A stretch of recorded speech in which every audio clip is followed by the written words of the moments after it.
वैसे तो हम में से बहुत से लोग ये जानते नहीं हैं कि कोरिया में इस ख़ास किस्म के नाश्ते को किस तरह से बनाया जाता है, जो कि सिर्फ़ और सिर्फ़ पानी में, उबलते पानी में डाल के रोटी को बनाया जाता है। वैसे तो हम रोटी को तवे पे डालते हैं और उसके बाद उस पर घी या तेल लगाते हैं, लेकिन यहाँ डिफ़रेंट तरीका है। तो बिस्मिल्लाहिर्रहमानिर्रहीम, अस्सलाम वालेकुम, रेसिपी किस किचन में खुशामदीद। सबसे पहले आपने लेना है आटा।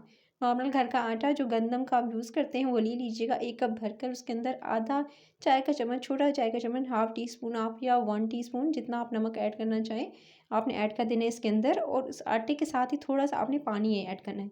अच्छा, पानी थोड़ा नीम कर इस्तेमाल कीजिएगा और उसके बाद आपने इसको गूँथना स्टार्ट करना है। इसकी डो जो है बिल्कुल अच्छे से सॉफ्ट गूँथ देंगे आप और थोड़ा-थोड़ा करके पानी शामिल करेंगे। अच्छा, इसे थोड़ा-थोड़ा करके पानी इसलिए शामिल कर रही हूँ ताकि ये ना हो कि पानी की मकदार ज़्यादा हो जाए, फिर आपको जो है वो आपको मुश्किल हो इसका पेड़ा बनाने में और इसको बेलने में। अच्छा, इस तरह से पेड़ा मैंने बना लिया। पेड़ा बना के फिर इसको आपने 2 हिस्सों में डिवाइड कर लेंगे, एक हिस्से में डिवाइड कर लें।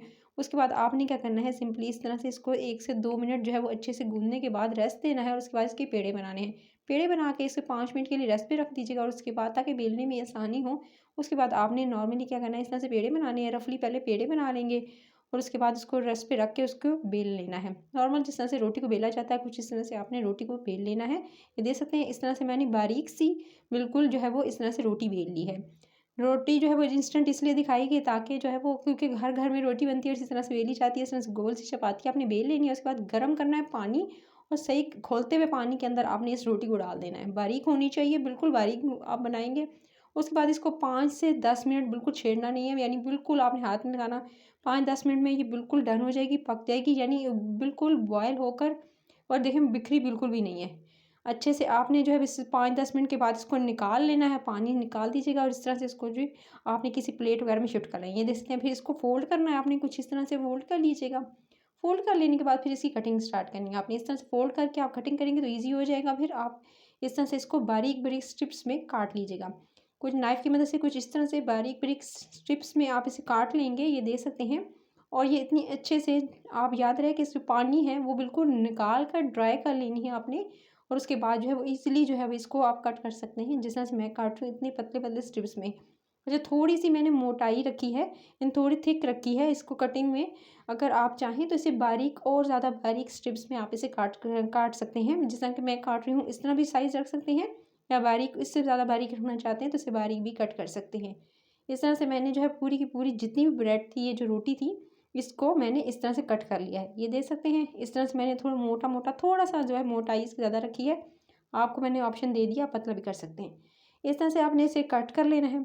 कट करके फिर उसके बाद जो है ठंडा करके मैंने इसे कट किया है। उसके बाद आपने जो है वो क्या करना है, आपने एक पैन लेना है, उसके अंदर 1 टेबलस्पून ऑयल डालना है। उसके अंदर एक दरमियाने साइज़ का प्याज जो है वो फाइनली चॉप्ड करके डाल दीजिएगा। इस तरह से जो है वो स्लाइस्ड करके भी ऐड कर सकते हैं। उसके बाद इसको 1 से 2 मिनट सौते करेंगे ताकि इसका हल्का-सा कलर चेंज हो और इसका पानी जो होता है, जो नॉर्मली प्याज़ का होता है, वो ड्राई हो। जैसे ही थोड़ा-सा कलर चेंज होगा 1 से 2 मिनट के बाद, ये देख सकते हैं बस सॉफ्ट हुआ थोड़ा-सा, तो फिर आपने जो है इसके अंदर ऐड कर देनी है शिमला मिर्च। कैप्सिकम इसके अंदर ऐड करेंगे अनियन के अंदर, और थोड़े से टमाटर। जूलियन कट किए हुए जो टमाटर हैं वो इसके अंदर ऐड कर देंगे। 1 टमाटर था उसके बीज निकाल के जूलियन कट करके लंबाई में यानी कट करके इसके अंदर ऐड कर दिया। टोमेटो भी चला गया और उसके बाद कैप्सिकम भी चली गई। और जो वेजीज़ आपको पसंद हो आप इसके अंदर ऐड कर सकते हैं। इस तरह से आप जो है इसके अंदर ऐड करेंगे, 1 से 2 मिनट स्टर फ्राई करेंगे। फिर आपने आधा चाय का चम्मच, half tea spoon black pepper powder यानी काली मिर्च का पाउडर, 1 टेबलस्पून आपने सोया सॉस इसके अंदर ऐड करना है।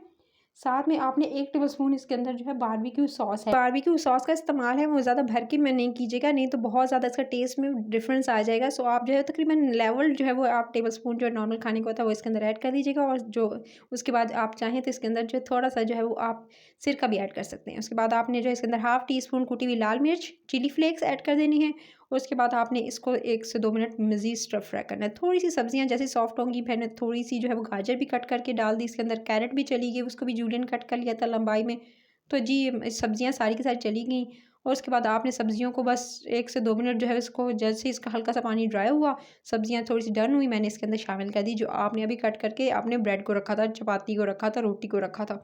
बस उसको आपने जो है वो इसके अंदर डाल देना है और इसको बहुत अच्छे से मिक्सिंग करनी है। अच्छा, बिल्कुल इसको चम्मच से ना कीजिएगा, इसको जो है वो आप जो है बस थोड़ा-सा जो है वो इसको हिलाकर जो है वो इसको मिक्स कर सकते हैं। उसके बाद आपने इसके अंदर 1 टेबलस्पून भरकर केचअप का भी ऐड कर देना है। साथ में इसके अंदर ऊपर जो है वो आपने सॉल्ट ऐड करना है, 1 टीस्पून या हस्बे ज़ायक़ा जितना आप जो है खाना पसंद करते हैं। उसके बाद आपने जी इसको अच्छे से मिक्स करना है। मिक्स कर लेने के बाद ये देख सकते हैं इसको बस इंस्टेंट ये रेडी हो चुका है। बस इसको कवर कर दीजिएगा ज़्यादा ज़्यादा नहीं 3 से 4 मिनट और ऊपर से ओरिगानो बस छिड़क कर थोड़ा सा ओरिगानो मैंने इसके ऊपर डाला है या मिक्स हर्ब जो आपके पास हो आप ऐड कर सकते हैं। उसके बाद आपने बस कवर करना है और उसके बाद ढक्कन हटाकर ये देख सकते हैं मज़ेदार इंस्टेंट सा आपका ये नाश्ता हेल्दी सा नाश्ता रेडी है। आप चाहें तो इसे इफ्तारी में आने वाले रमज़ान के दौरान सहरी में बना सकते हैं। कोरिया में ये ज़्यादा पसंद किया जाता है, उसे जो है वो नाश्ते में इसको खाते हैं, तो उनकी तो ये फेवरेट डिश है। तो आपकी भी एक बन जाएगी अगर आप इसको इसी तरह से बनाएँगे और अपनी मर्ज़ी से इसमें स्पाइसेस और उसके अलावा जो है आप सब्जियाँ ऐड कर सकते हैं। रेसिपी अच्छी लगी तो रेसिपी के इस चैनल को सब्सक्राइब, वीडियो को लाइक और शेयर ज़रूर कर लीजिएगा। कमेंट सेक्शन में बताइएगा आपको आज की रेसिपी कैसी लगी। फीडबैक ज़रूर देना है आपने, फीडबैक दिया करें। साथ में आप सब्सक्राइब ज़रूर कर लिया करें ताकि रोज़ाना की नोटिफिकेशन में मज़े-मज़े की रेसिपीज़ को एन्जॉय कर सकें। अपना ख्याल रखिएगा। Take care.